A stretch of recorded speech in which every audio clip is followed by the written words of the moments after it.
Hey, I'm Steven from Curvy Woodworking, and in this video, I'm going to show you how I made this jukebox.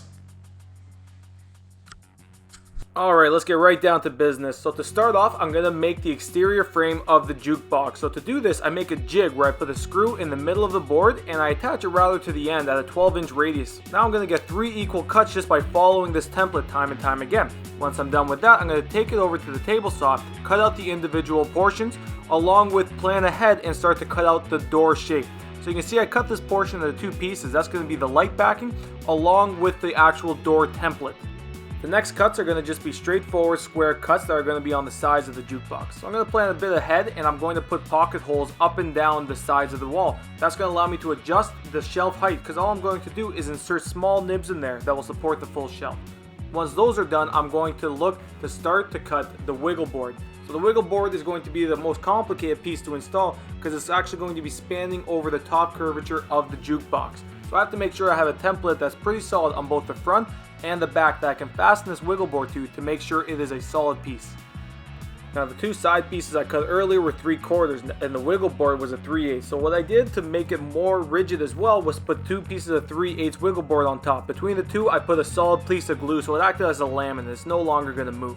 Once the glue is on the jukebox and it's starting to harden, I turn my attention towards making the subwoofer box. Now a lot of times people think that the size of the subwoofer is what determines the noise or the vibration that is outputted. But the most important part is to actually have a good subwoofer box that will allow an airflow path to come so that it can easily push air out and pull air in. So we're just going to make sure we get rid of all the corners and have a good path for the air. Now for the carving, we're going to be using a 2-inch stock piece of pulp. We're going to mill it up into the length that we need. Make sure that we square it up on the table saw so that we have no gaps in between our glue joints. And we're going to start the glue up process together. You're going to notice that you want to reverse the cupping of one another to stop the warping of the board after you take it out of the clamps. Once I have the board all set up, I'm going to continue work on the template that you saw at the beginning of the video. So this is going to be the front of the jukebox. At the top you can see where the glass is going to be resting, and on the bottom you can see where the speaker is going to be positioned. We're then going to take the guide outside and we're going to be using it directly on the piece of wood that we glued up earlier. We're going to only plunge down the router a 1/4 inch at a time using a top ball bearing guide. We want to make sure we don't have any burning or chipping occurring on the piece, so take it slow, don't rush it.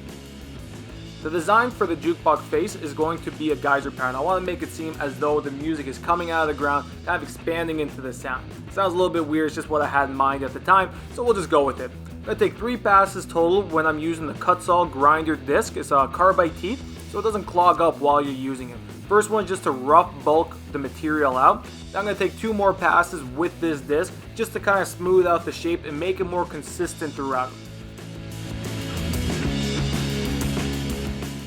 So I've done a couple carvings so far. I guess it's kind of my thing, and every single time I always have trouble fighting with the wood after I'm done the carving. When I start to remove the material, you change the stresses in the wood and you're going to find you're going to have some cupping and you're going to have some flexing in different locations. So I'm going to take the template that I used earlier, I'm going to put it in the back of the carving, and I'm going to put a solid glue layer to act as a laminate. By acting as a laminate, now whenever the piece wants to flex, it's also going to have to fight that glue joint it has between the template behind. So it's going to stay straight for the rest of its days.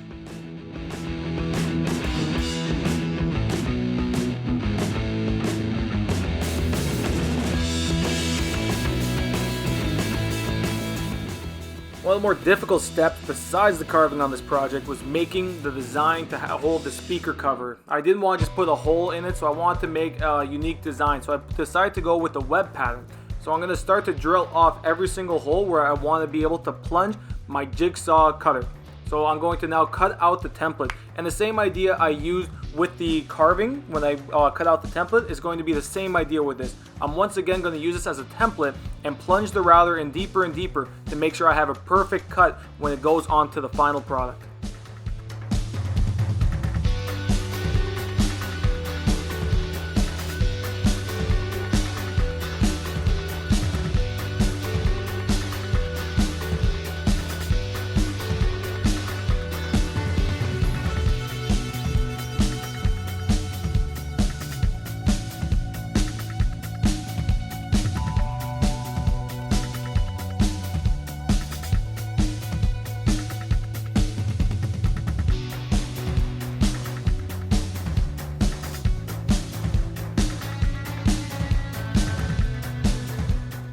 So there's a reason I use poplar instead of walnut. First reason is walnut is amazing as is, and I don't want to be removing half of the material with my carvings to just be sawdust at the end of it. The texture alone is perfect even for a flat surface, even for a table. Secondly, once we put the dark walnut stain on the poplar, you're going to realize that it looks the exact same as dark walnut. So it's more stable wood. It really helps the process.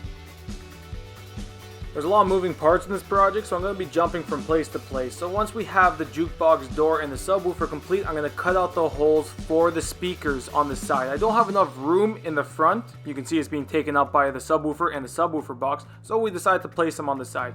In the back, I'm going to have the control panel. So the power source for the subwoofer actually comes from an external source.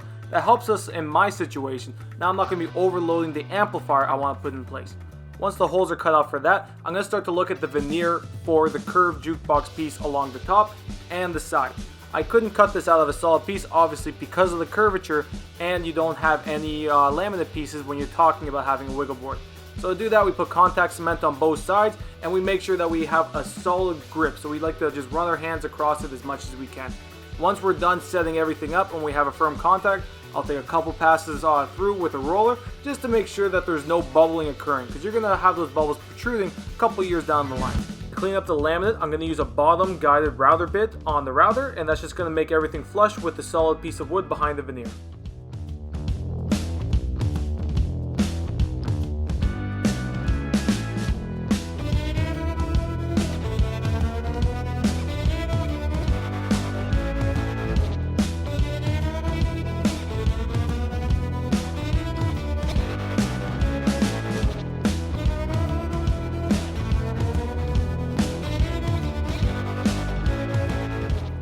Now I'm going to line up the jukebox to the top of the subwoofer, and I'm going to start to plan where the vents are going to be coming through the back. So I'm going to cut out the holes with a rough cut, and then I'm going to use some scrap pieces of walnut just to make a picture frame that's going to be encasing a metal grating. It's going to kind of be a rodent stop just to make sure that no small mice or anything going through there.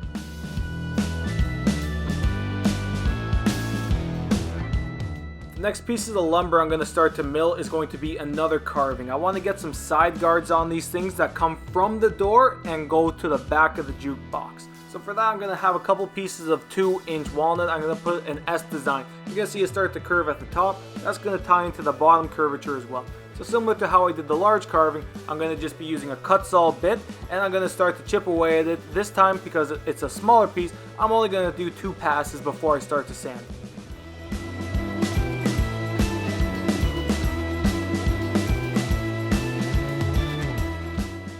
In all my videos, it looks like I'm going pretty quickly, but you have an idea here exactly how slow and tedious this process is. To bulk out and then to do some final refinements as well takes even longer.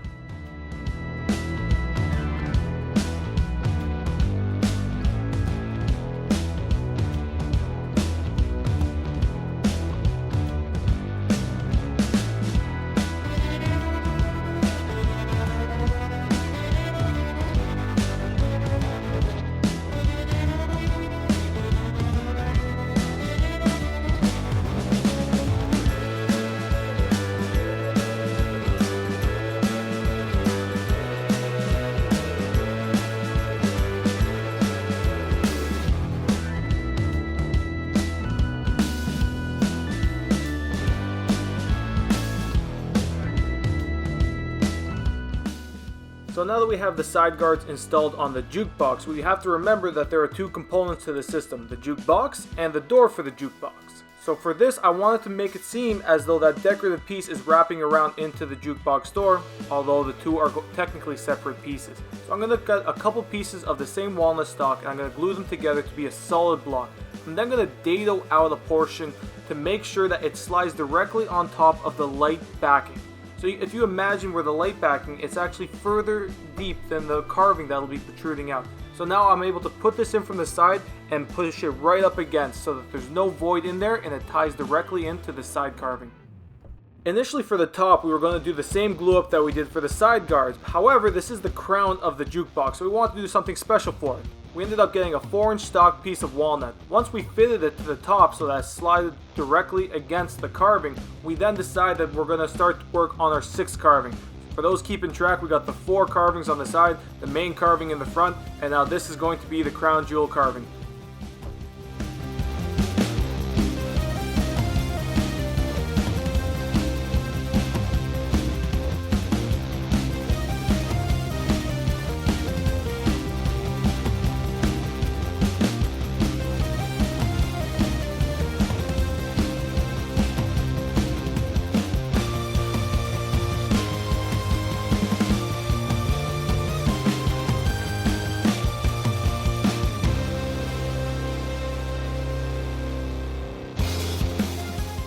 We had to plan ahead a bit with the weight of the door. We knew it was going to be around 50 pounds, so we're going to be using a piano key hinge, which has a lot of strength to it.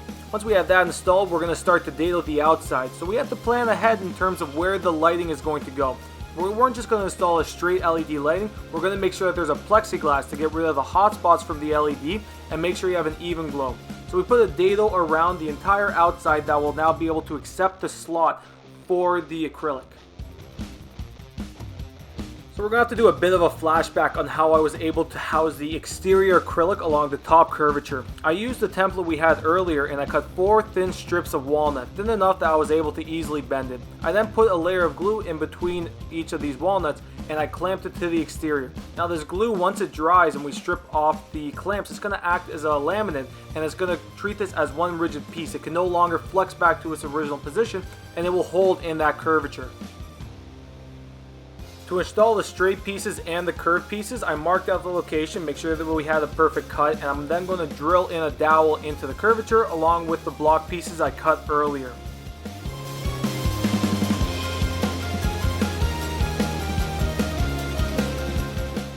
Once the exterior shell was complete, we just fastened it to the jukebox to make sure that the side guards lined up with one another. Then we realized that on the opening in the front we had a bit of a rough patch, so we want to put a walnut trim along the inside. Similar to how we did the last step, we're going to make a template once again. We're going to make sure that it's a perfect size, and then we're going to drill some holes just looking ahead so that we can put a clamp on there. And with the same methodology, we put 2 pieces of walnut and then we clamped it to hold its position.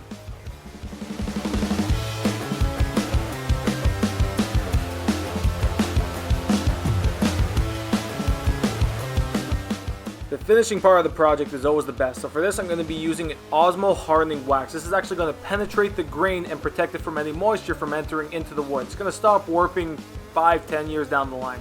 We're going to make sure that we put 2 coats on each piece, and that's just to make sure that if there was certain portions of the wood that absorbed all of the Osmo oil wax, the second coat is going to make sure to have a thin coat on top of it.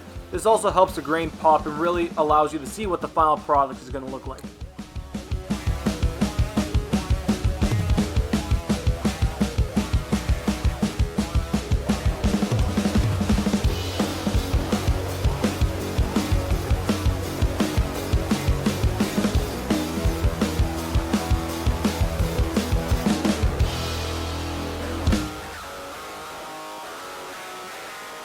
Now we hit a bit of a snag when we were constructing this. After we were done the LED lighting, we wanted to remove the hot spots from the light. So when we saw the jukebox, it would be an even glow around the exterior of the carving. So after going to a couple stores, we found that 40% light transmission would be the perfect situation to remove the hot spots and give us a nice even glow. So earlier on we dadoed out all of the pieces, and that allowed for really ease of construction at this point. We used a piece of silicone to make sure that we fastened everything in place. After all, it's going to be a jukebox with a lot of vibration. And then all the pieces were able to slide into one another relatively easily.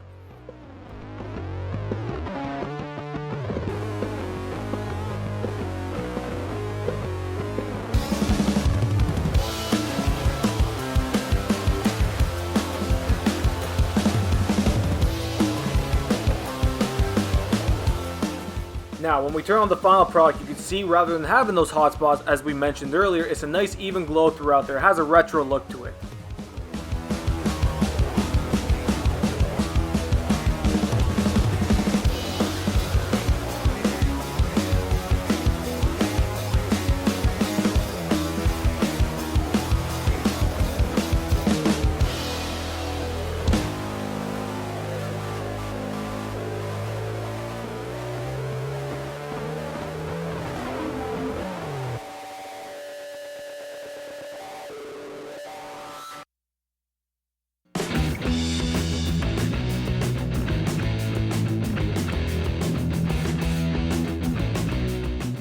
So once the fun of the construction was complete, we still had the part that we're not so good at, which is installing all of the electronic components. So once we installed the speakers, the subwoofers, the amplifiers, we were able to get an old record player that my dad had from the 80s that was in the basement. We cleaned it up and we also installed that as well.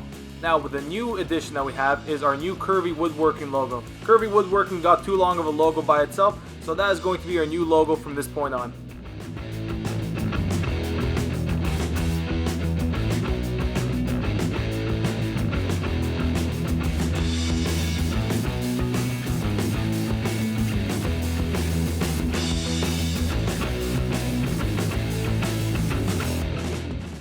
Hey everyone, thanks for watching our video on how we put together this modern jukebox.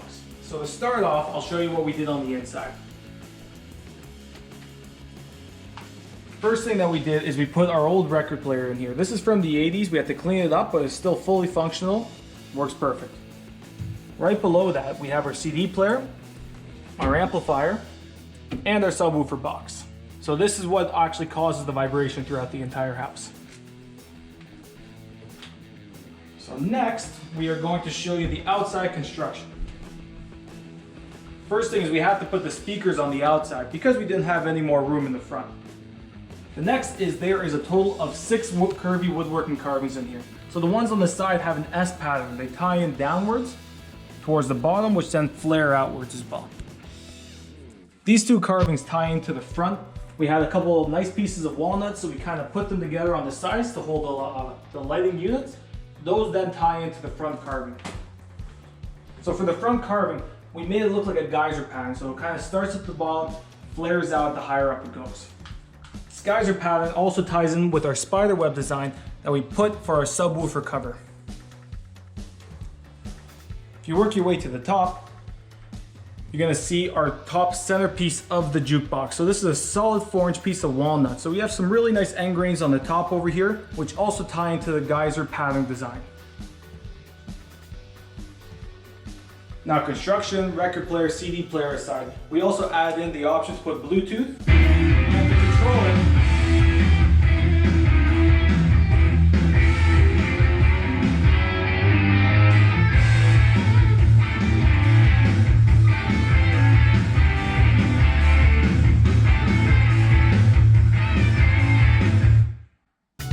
Now, sadly we couldn't afford the rights to any classic rock, so if we did have the option, this would be playing AC/DC, Led Zeppelin, everything for you on videos going forward.